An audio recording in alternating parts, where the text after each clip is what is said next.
Welcome everyone to a new cannabis correction blog. That's right everybody, I am back, and the screen is glaring annoyingly off my glasses here. Hopefully that helps. Otherwise I'm probably in darkness anyway. But yes, I am back to the cannabis correction blog. I had taken a brief hiatus because there was a lot of things going on in my life. My grandma died, school was just ending, so lots of finals. Then I had a hiatus just from this channel because of being banned for the Fleshlight review. So after all that and a couple of deciding factors in my mind, I was thinking to myself, do I even want to continue on this channel with this type of blog? Because this is the type of thing that people could make a fuss about, make some fuss over. But then I realized that all my points are logically explained. And I'm not telling you, the viewer, go out and smoke cannabis today. What I'm saying is you, the viewer, go out into the internets, go out into the library. You probably won't find much, but really stick to the internet while it's still available and find this information out for yourself. Don't take it from me. That's all I'm saying. I'm just here to bring you some altered opinions and some viewpoints that you might not have seen before. You might not, you may have, who knows. But today's viewpoint that I gathered from playing the Red Dead Redemption stream over my Christmas break with Matt Goldsman and Luigi was that we have a redefining of terms to make people seem subhuman. And what I mean by that is what we've done throughout history and continue to do today.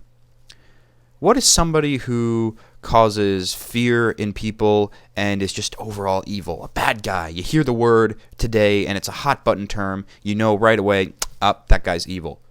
Terrorist.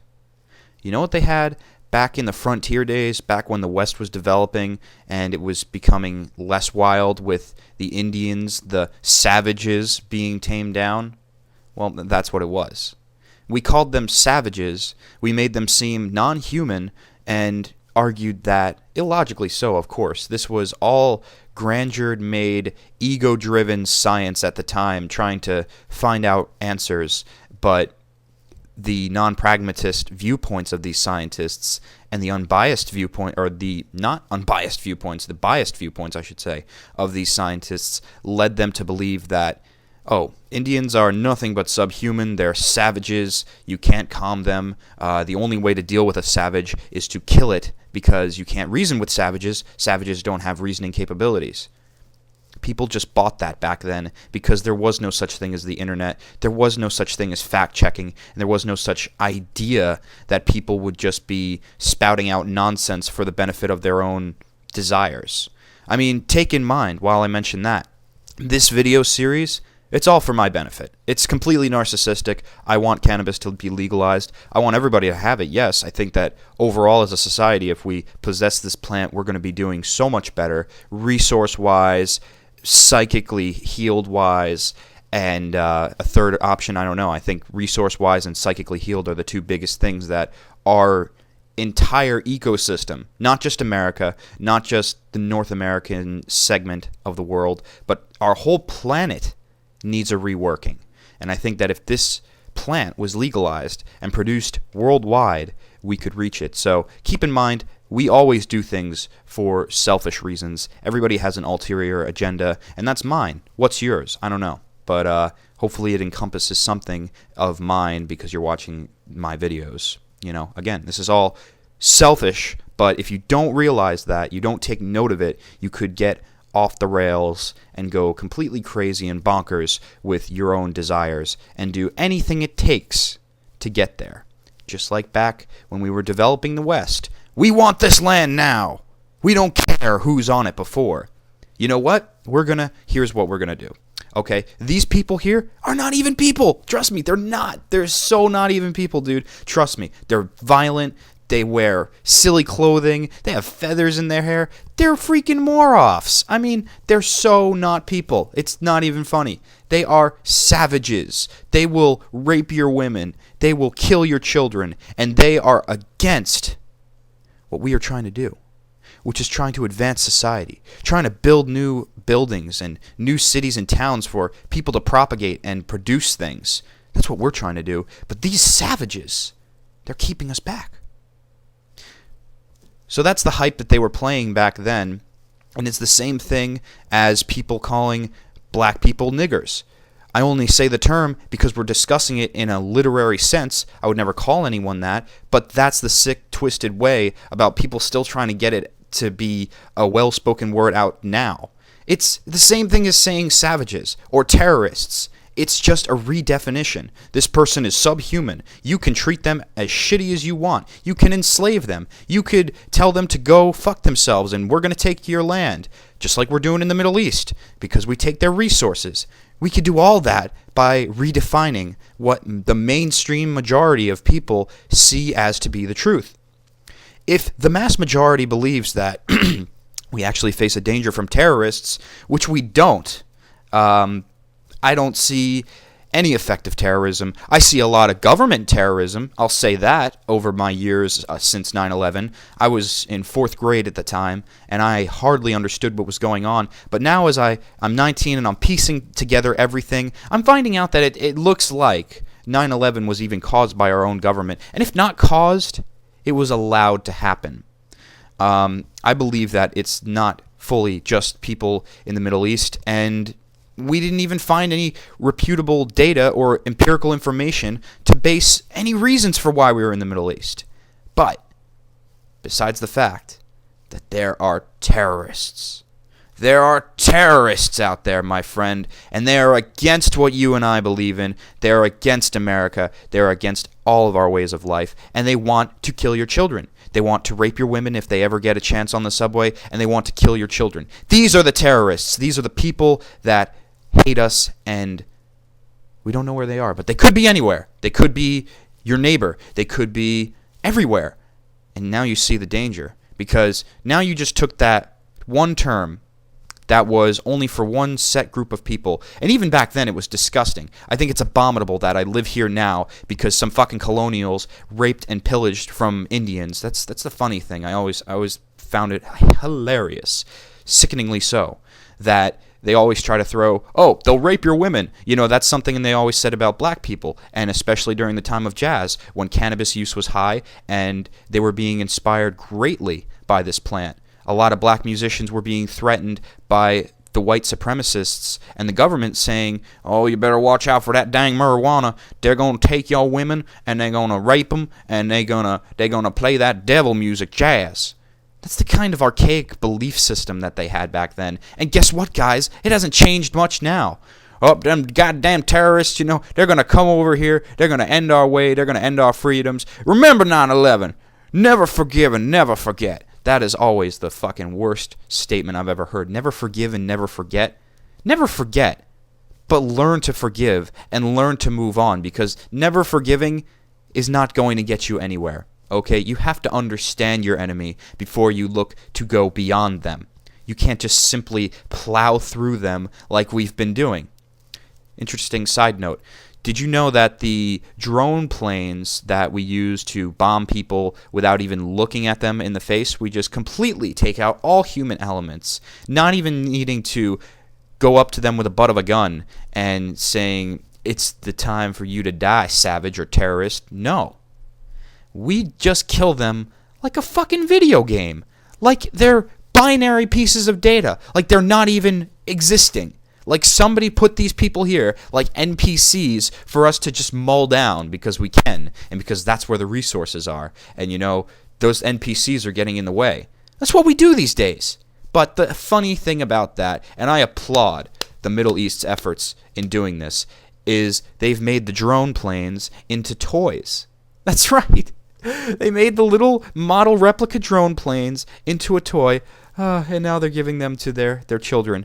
I think it's beautiful. I think it's wonderful. I don't think anyone should be bullshit from the truth, because this is the path it leads off to in this chaotic society where we have no problem delineating and subsectioning us off as non-people.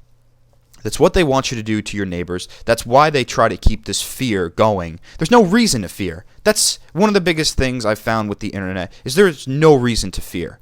You know, they may have all the guns, they may have all the weapons, but that's no reason to cower in the background. Guns only do one thing, and that is they kill. That's the only purpose they exist for, end of story. But there's a nice side effect of that. Dependent on who the gun is pointed at, and dependent upon what they're fighting for, which is usually nonsensical, greedy bullshit, it can be used against them. We can use propaganda against them like I'm doing now. If it wasn't for these erratic, irrational behaviors of our government and military forces, I wouldn't be able to say this stuff today. It's a fucking shame that I have to. It's a goddamn awful shame that I'm 19 and you motherfuckers who are older left me this shit world of a generational havoc to run. But I can deal with it. We all can deal with it who are alive today and looking to move forward. Those motherfuckers who ruin this, they're on their way to the grave. They are dying along with their old, archaic, ancient systems of non-productive beliefs. And that's all they are, beliefs. They're ill-researched beliefs that are illogical and not well thought out. That's why the internet is so powerful and why they never will control it. They may get a couple of people in prison, and for those, my heart goes out to you in the process of this whole SOPA nonsense PIPA. And guess what, guys? It's not over. I'm betting that another bill will be on the table before February. Maybe not February. Let's give it April. Let's give it some time to stew and really generate, because you know damn well they've been working on this since like S197, this bill that was way long ago that I did a rant video about. They've been working on it since then, so every progressive bill they get, it stays a little bit more. It stays a little bit more. And SOPA was right on the verge. It was right on the verge of where we could categorize every pirate, every person who had any copyrighted material, anything on their website, even a fucking picture or song that they sung themselves that was just karaoke. We can recategorize them as non-human just by this one bill. That's the problem. Redefining people as non-human allows us to do irrational things. It's the same thing that we experience looking at the cannabis side of things. Bringing it all back now. People who are called potheads, people have a lot of preconceived notions of. If somebody is like, oh yeah, Steve, he's such a pothead. All he does is fucking smoke marijuana all day, man. He's just a pothead. You automatically gain the images of a lazy stoner who doesn't do anything, who's non-productive, who just is a waste of society and oxygen space. But I know a lot of stoners. Not even personally. I listen to Joe Rogan, Kevin Smith, all people. Carl Sagan, that's another one. I always want to bring that up. Carl Sagan was a big proponent and advocate of marijuana. Back then he couldn't really say anything, but he wrote tons of essays in love with cannabis, saying how it helps him and how it allows him to open up and explore the cosmos just by exploring his own capacities of his mind. That is beautiful. And you want to tell me that those people are non-functioning members of society, that everybody who smokes pot is going to be lazy stoner Steve? No, it's not. But as soon as you say pothead, you could just say pot and not the head, but as soon as you combine the terms together, you've got yourself a non-human category, and automatically people assume. You can't do that, people. You must do your own research. You can't take what I say for face value. Don't believe what I say about Joe Rogan and Kevin Smith. How do you know? Have you ever seen them before? Have you listened to them before? They could just be complete jerk-offs who like pot, You won't know unless you check it out for yourself. Of course they're not. And in my opinion, I think they're beautiful men who are doing a justice to this society by coming out every day and just being open about everything. That is one of the biggest things that I give respect towards, is anybody who is willing to come out on a daily basis and tell the truth. They are partially my idols. But don't take that for face value. Don't believe DeoGenZ. Don't believe the hype. Don't believe anyone's hype. Do your own research and question everything. Question your professors. Question your parents. Question everything. It's the only way you're going to make it on the other side of this crazy system. When it all collapses and when we're all coming together trying to fit together the pieces, trying to figure out, well, we really fucked up with these resources. We pretty much extinguished everything that we have here. What are we going to do now? How are we going to rebuild society? In order to get onto that other side, you need to be pragmatic, you need to be logical, and you need to question everything. I'm DeoGenZ with the return of the cannabis correction blogs, I might say triumphantly, and I hope to be doing lots more of these. I'd like to do the one every day thing. I would really like to do that. Sometimes it can't happen because I've got classes all day, but When I can, I can. When I can't, I can't. Although I do believe this will be staying on this channel, and that's pretty awesome because I've got unlimited time. So yeah, 15:04:05. We're running over the seconds now, and I'm just, wasting your time because I can. I'm sorry.